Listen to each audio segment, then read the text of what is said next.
एक कलाकार के लिए सर्वप्रथम क्या है, उसके लिए प्राथमिकता क्या होती है, मैं 4 पंक्तियों से बात रखता हूँ जी भाई। कि समय आखिर नहीं है तो यहाँ आगाज करने का, समय आखिर नहीं है तो यहाँ आगाज करने का, यही अवसर प्रखर अपनी खुदा आवाज करने का। समय आखिर नहीं है तो यहाँ आगाज करने का, यही अवसर प्रखर अपनी खुदा आवाज करने का। कला होगी मुबारक आपको धन ही कमाने की, हुनर रखते मियाँ हैं हम दिलों पर राज करने का। वाह वाह वाह वाह, आपकी तालियां कमजोर है, जरा एक बार जोरदार बजाइए, दोनों हाथ उठा के मुझे आदेशित करिए। ईशान बहुत अच्छा, पहली 4 पंक्ति बहुत अच्छी सुनाई बेटा, वाह वाह वाह, धन्यवाद। शुद्ध काव्य पाठ है तो 4 पंक्तियां और के भरोसेमंद, भरोसेमंद इसी जीवन में सवारी ही नहीं होती, यहाँ रिश्तों में क्यों आखिर वफादारी नहीं होती, सभी पर काम सरकारी इसी का दुख है बस मुझको, यहाँ रिश्तों में क्यों आखिर वफादारी नहीं होती। आभार, बहुत अच्छे। ये आरडी पब्लिक स्कूल के प्रांगण में रिश्तों में आखिर क्यों वफादारी नहीं होती, वाह वाह वाह वाह। ये कार्यक्रम आरडी पब्लिक स्कूल के प्रांगण में है कि स्कूल के एक विद्या, एक शिक्षा के मंदिर के प्रांगण में इस कार्यक्रम ये आयोजित हो रहा है। और शिक्षा का सबसे बड़ा लक्ष्य तो यही है कि मानव को विपरीत परिस्थितियों में भी अपना लक्ष्य प्राप्त कर सके। हम वो लोग हैं जो बहुत जल्दी हार मान जाते हैं। मैं एक बात आपसे कहना चाहता हूँ, जो चाय बेचा करते थे वो आज हमारे भारत के प्रधानमंत्री हैं, जो सड़क पर अखबार बेचा करते थे थॉमस एल्वा एडिसन, जो वेटर का काम किया करते थे मेसी फुटबॉल के सबसे बड़े खिलाड़ी, जो पेट्रोल पंप पे काम किया करते थे धीरूभाई अंबानी, ये सारे उदाहरण इस बात को बताते हैं। अब जो मैं बात बोलने जा रहा हूँ उस पर आपका आकाश पर आशीष मिले, और इंजीनियर साहब ने जैसी भी छत बनाई हुई हिलनी चाहिए। तो जो चाय बेचा करते थे भारत के प्रधानमंत्री, ये सारे उदाहरण इस बात को बताते हैं, जिंदगी कभी वो नहीं होती जो आपको जन्म से मिलती है, जिंदगी सदा वो होती है जिसे आप स्वयं बनाते हैं। तो तब 4 पंक्तियां लिखी कि विजेता हो यही तो हम खुदा अरमान भर लेंगे, मिटाकर झूठ सच का हम जगत में गान भर लेंगे, अगर काटे हमारे पंख कोई फर्क नहीं पड़ता, हम अपने हौसलों से गगन में उड़ान भर लेंगे। वाह वाह, बहुत आभार, बहुत अच्छा है, वाह वाह वाह। मैं वीर रस्ता कवि हूँ तो कुछ छंद आपके भी सकता हूँ कि किसी की भी आवाज ना समाज में दबी रहे, जन का विचार अभिव्यक्त होना चाहिए। किसी की भी आवाज ना समाज में दबी रहे, जन का विचार अभिव्यक्त होना चाहिए, भले हो किसी भी धर्म जाति अथवा प्रांत के, सबको मैं भारतीय का भक्त होना चाहिए, और राष्ट्र की प्रगति यदि आपका इरादा है तो फिर ये इरादा भी सशक्त होना चाहिए, और देश के खातिर जो सीमाओं पर बह सके आपकी रगों में ऐसा रक्त होना चाहिए। आपकी तालियां कमजोर है, जरा इसको बुलंद करिएगा। बहुत अच्छा सुना रहे बेटा, वाह वाह वाह। एक छंद और कि भाईचारा आवश्यक है, जैसा कि अभी राजीव दादा ने बीच में बात करी थी कि परिवारों में हम, सच्चाई है कि हम उस दौर में जीते, अगर हम कहें तो हम संवादहीनता के दौर में जीने वाले लोग हैं। परिवारों में आजकल लोगों में बातचीत नहीं है, संवाद नहीं है, और ये सब उस देश में हो रहा है जहाँ परिवार को हम लोग परिवार नहीं मानते, उस देश में हो रहा है जिसने इस संस्कृति दी कि पूरा विश्व एक परिवार है। आइने जो पर्वत गणना लोगो चेत साम उदार चरता तू वसुदेव कुटुंबकम का संदेश देने वाले देश में जब परिवारों को में भाईचारा नहीं है, लोगों में भाईचारा नहीं है, तब एक कवि क्या कहता है कि भाईचारा आवश्यक है आप तय कीजिए, भाईचारा आवश्यक है आप तय कीजिए कि जोड़ना महा है या फिर तोड़ना महा है।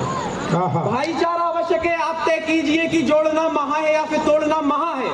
कैसे कह दूं कि ये सब कुछ हो रहा सही, क्योंकि आम जन में अभी वेदना यहाँ है, मानव अपने चरित्र से ही गिर गया है और निकृष्टतम हो चला जहाँ है, धन या विलासता की कमी नहीं, किंतु प्रश्न मानवों में मानवीय संवेदना कहाँ।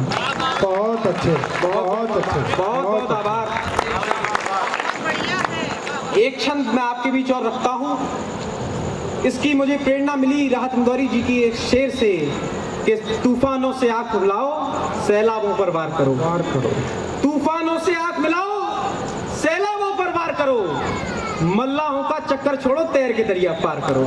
तो वहां से मैंने पंक्तियां लिखी कि गीत में आ जाए बल, गीत में आ जाए बल और हो जाए सफल, ऐसा ही आप उसमें राग पैदा कीजिए। गीत में आ जाए बल और हो जाए सफल, ऐसा ही आप उसमें राग पैदा कीजिए। अगर चाहते हैं मिले सफलता आपको तो परिश्रम और ही त्याग पैदा कीजिए। देश को संवारने और पीढ़ी को सुधारने का आप देश में ही महायाग पैदा कीजिए। और यदि छूना चाहते हैं आप आकाश को तो कार्य के प्रति अनुराग पैदा कीजिए। वाह वाह वाह वाह बहुत वाह वाह वाह वाह वाह। एक छंद और उसके बाद मैं एक छोटी सी कविता पढ़ूंगा और अपना स्थान लूंगा, क्योंकि समय की भी अपनी सीमाएं हैं। स्वागत स्वागत। 4 पंक्तियां और कि सदाचार की महफिल में क्यों यहाँ आखिर, सदाचार की महफिल में क्यों यहाँ आखिर, चोरों व छलियों की शिरकत मिलती है।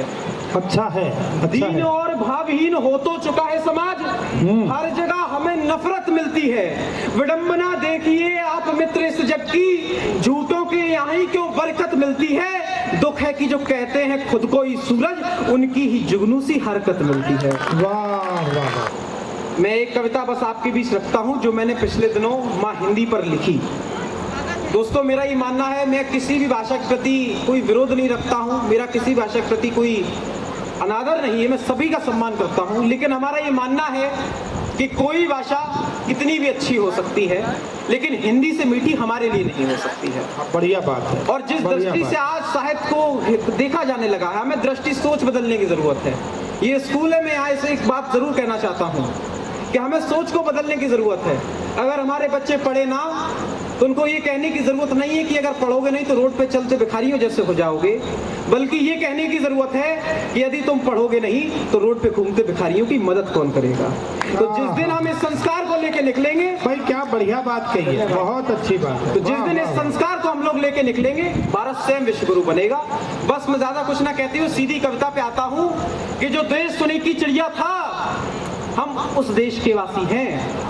जो देश सुने की चिड़िया था हम उस देश के वासी हैं। शांति हमारी आदत और हम युद्धों के भी आदी हैं। वाह। जो देश सुने की चिड़िया हम उसी देश के वासी हैं। शांति हमारी आदत और हम युद्धों के भी आदी हैं। ताली बजवाना यह मंच पर जमना मेरा उद्देश्य नहीं, एक छोटी सी कविता है, कोई बहुत बड़ा उपदेश नहीं।